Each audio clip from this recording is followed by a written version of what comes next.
بسم اللہ الرحمن الرحیم۔ السلام علیکم پیارے دوستوں، اللہ کے پیارے نبی حضرت ابراہیم علیہ السلام کی تیسری بیوی قنطورہ سے ان کے بیٹے مدین پیدا ہوئے۔ مدین اپنے اہل و عیال کے ساتھ اپنے سوتیلے بھائی حضرت اسماعیل علیہ السلام کے قریب ہی حجاز میں آباد ہو گئے، جہاں مدین کی آل اولاد کو بنی مدین یا اہل مدین پکارا جانے لگا۔ آہستہ آہستہ ایک بہت بڑا قبیلہ بنتا گیا، اور یہ لوگ جب بہت زیادہ پھیل گئے تو انہوں نے اپنے علاقے کو 2 حصوں میں بانٹ دیا۔ شہری علاقے کو مدین پکارنے لگے، جبکہ دیہاتی علاقے کو ایکا کہا جانے لگا۔ انہی لوگوں کو قرآن پاک میں اصحاب ایکا کے نام سے پکارا گیا ہے۔ ایکا کے لفظی معنی ہوتے ہیں سرسبز و شاداب جھاڑیاں۔ یہاں میوہ، پھلوں اور خوشبودار پھولوں کے اس قدر درخت تھے کہ اگر کوئی دور سے اس بستی کو دیکھتا تو یہ معلوم ہوتا کہ جیسے یہ کوئی بستی نہیں بلکہ ایک خوبصورت سرسبز و شاداب پیڑوں کا جھنڈ ہے۔ اسی وجہ سے قرآن پاک میں اللہ تبارک و تعالیٰ نے ان کے لیے ایکا کا لفظ استعمال کیا ہے، جبکہ امام ابن کثیر نے لکھا ہے کہ یہاں ایک ایکا نام کا درخت ہوا کرتا تھا جس کی اہل مدین پوجا کرنے لگ گئے تھے، جس کی وجہ سے ان کو اصحاب ایکا کہا گیا۔ بہرحال مقبول روایت یہی ہے کہ اہل مدین اور اصحاب ایکا ایک ہی قبیلہ تھا، جو باپ کی نسبت کی وجہ سے مدین کہلایا اور زمینی اور جغرافیائی حیثیت سے اصحاب ایکا کے لقب سے مشہور ہوا۔ عرب کی مشہور شاہراہ جو کہ حجاز کے قافلوں کو شام، فلسطین، یمن اور مصر تک لے جاتی ہے اور بحر قلزم کے مشرقی کنارے سے گزرتی تھی، قرآن میں اس کو امام مبین یعنی کھلی صاف شاہراہ کہا گیا ہے۔ اہل مدین اسی شاہراہ پر بحر قلزم کے مشرقی کنارے پر آباد ہوئے تھے۔ اہل مدین بے حد خوشحال اور امیر تھے۔ دور دراز سے قافلے ان کی بستی میں آتے اور یہاں سے پھل، سبزیاں اور اناج وغیرہ لے جاتے، اور تو اور لوگ اس بستی کی خوبصورتی کو دیکھنے کے لیے بھی مدین تشریف لاتے تھے، چونکہ یہ ایک بڑی شاہراہ پر تھے۔ ہر طرف سے آنے والے تاجر ان کی بستی میں ضرور رکتے، جس کی وجہ سے اس بستی کے لوگ تجارتی کاروبار سے منسلک ہو کر بہت خوشحال ہو گئے تھے۔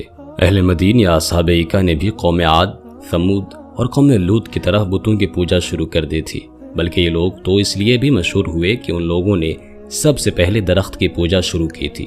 اس سے پہلے صرف بتوں کی پوجا کی جاتی تھی، لیکن ان لوگوں نے ایک نئی عبادت شروع کی جس میں ایکا نامی درخت کے آگے ہر 3 مہینے بعد ایک خوبصورت دوشیزہ کو ذبح کیا جاتا اور اس کے جسم کے سارے حصے کو الگ الگ کر کے دفن کیا جاتا۔ ان لوگوں کا ماننا تھا کہ اگر ایکا درخت کو دوشیزہ کی قربانی نہ دی گئی تو ہمارے کاروبار ختم ہو جائیں گے۔ اس کے علاوہ یہ لوگ ناپ تول میں کمی کرتے تھے، اس کے لیے بھی انہوں نے خاص انتظام کر رکھا تھا۔ یہ لوگ اپنی بہنوں اور بیویوں کو اپنے کاروباری مراکز پر ایسے لباس میں بٹھا دیتے کہ جب کوئی تاجر آتا تو وہ شہوت کے ہاتھوں مجبور ہو کر ان لڑکیوں سے مصروف ہو جاتا تھا، جس سے وہ ناپ تول میں خوب کمی کرتے تھے، اور اکثر تو وہ چیزیں ہی بدل ڈالتے تھے۔ پھر اللہ پاک نے ان کی طرف حضرت شعیب علیہ السلام کو مبعوث فرمایا۔ حضرت شعیب علیہ السلام کا تعلق بھی اہل مدین سے ہی تھا۔ قرآن کریم میں 11 جگہ پر حضرت شعیب علیہ السلام کا ذکر ہوا ہے۔ نبوت سے پہلے بھی حضرت شعیب علیہ السلام اپنی قوم میں اپنی ایمانداری اور نیک نیتی پر مشہور تھے، اور نبوت ملتے ہی آپ علیہ السلام نے اپنی قوم کو تبلیغ کرنا شروع کر دیا۔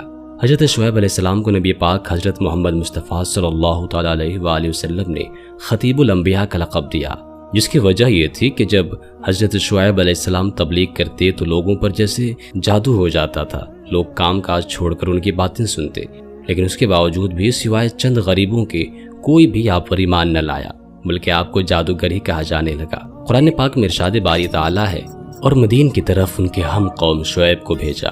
انہوں نے کہا، اے میری قوم، اللہ پاک کی عبادت کرو، اللہ کے سوا تمہارا کوئی معبود نہیں، اور ناپ و تول میں کمی نہ کرو۔ بے شک میں تمہیں خوشحال دیکھ رہا ہوں، بے شک مجھے تم پر گھیر لینے والے دن کے عذاب کا ڈر ہے۔ سورہ ہود آیت نمبر 84۔ لیکن قوم نے جواب دیا، اے شعیب، کیا تمہاری نماز تمہیں حکم دیتی ہے کہ ہم اپنے باپ داداؤں کے خداؤں کو چھوڑ دیں یا اپنے مال میں اپنی مرضی کے مطابق عمل نہ کریں؟ واہ بھائی، تم تو بڑے عقل مند نیک چلن ہو۔ جب کسی بھی طرح سے قوم اپنے گناہوں سے باز نہ آئی تو حضرت شعیب علیہ السلام نے اپنی قوم کو پرانی قوموں پر آنے والے عذابوں سے اس طرح ڈرایا کہ اے میری قوم، میری مخالفت تم سے یہ نہ کروا دے کہ تم پر بھی اسی طرح کا عذاب آ پہنچے جو نوح علیہ السلام کی قوم، ہود علیہ السلام کی قوم یا صالح علیہ السلام کی قوم پر آیا تھا، اور لوط علیہ السلام کی قوم تو تم سے کوئی دور بھی نہیں۔ پوری قوم حضرت شعیب علیہ السلام کے خلاف ہو گئی اور حضرت شعیب علیہ السلام کو دھمکی دی کہ یا تو تم ہمارے دین میں شامل ہو جاؤ ورنہ ہماری بستی سے نکل جاؤ۔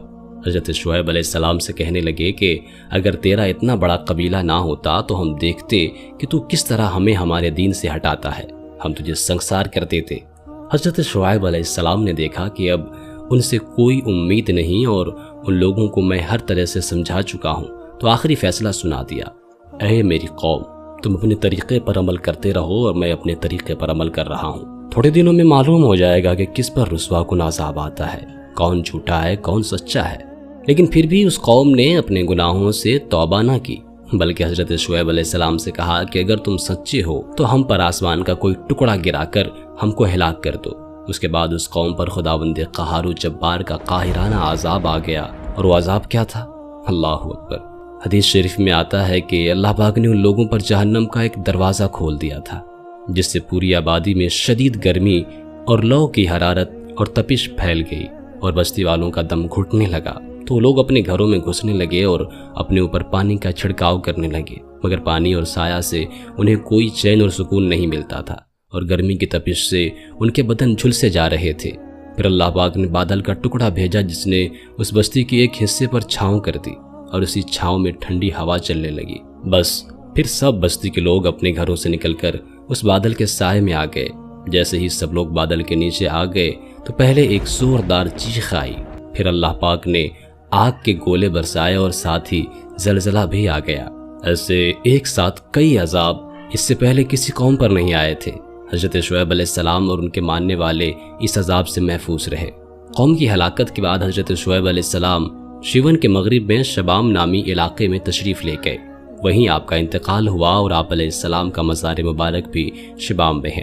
پیڑ کی پوجا اور ناپ تول میں کمی کی وجہ سے اللہ پاک نے اہل مدین کو دردناک عذاب میں مبتلا کیا تھا، لیکن انتہائی افسوس کی بات ہے کہ آج مسلمان بھی ناپ تول میں کمی جیسے گناہ کے دلدل میں پھنس چکے ہیں۔ ہر طرف چور بازاری گرم ہے۔ کیا آج ہم بھی اپنی لڑکیوں کو ماڈل بنا کر کاروبار نہیں کر رہے؟ تو خدا را ان باتوں پر غور کریں اور اپنے اعمال ستھرے کرنے کی کوشش کریں۔ بے شک اللہ تعالیٰ معاف کرنے والا بڑا مہربان ہے۔ اللہ پاک سے دعا ہے کہ وہ ہمیں ان سب برائیوں سے پاک کر دے، نیکیوں کی توفیق دے اور گناہوں سے بچائے، ایمان پر خاتمہ نصیب فرمائے، آمین ثم آمین۔ تو دوستوں، ہم یہ امید کرتے ہیں کہ آج کی ویڈیو آپ کو پسند آئی ہوگی۔ اگر ہاں تو لائک کرتے ہوئے دوستوں کے ساتھ شیئر ضرور کیجیے گا۔ میرا نام ہے امن رضا قادری اور آپ دیکھ رہے تھے اصحاب ایکا پر اللہ تعالیٰ کے عذاب کی داستان۔ ہم ملیں گے پھر سے کسی نئی انٹرسٹنگ ویڈیو کے ساتھ، جب تک کہ اپنا بہت سارا خیال رکھیے گا۔ اللہ حافظ۔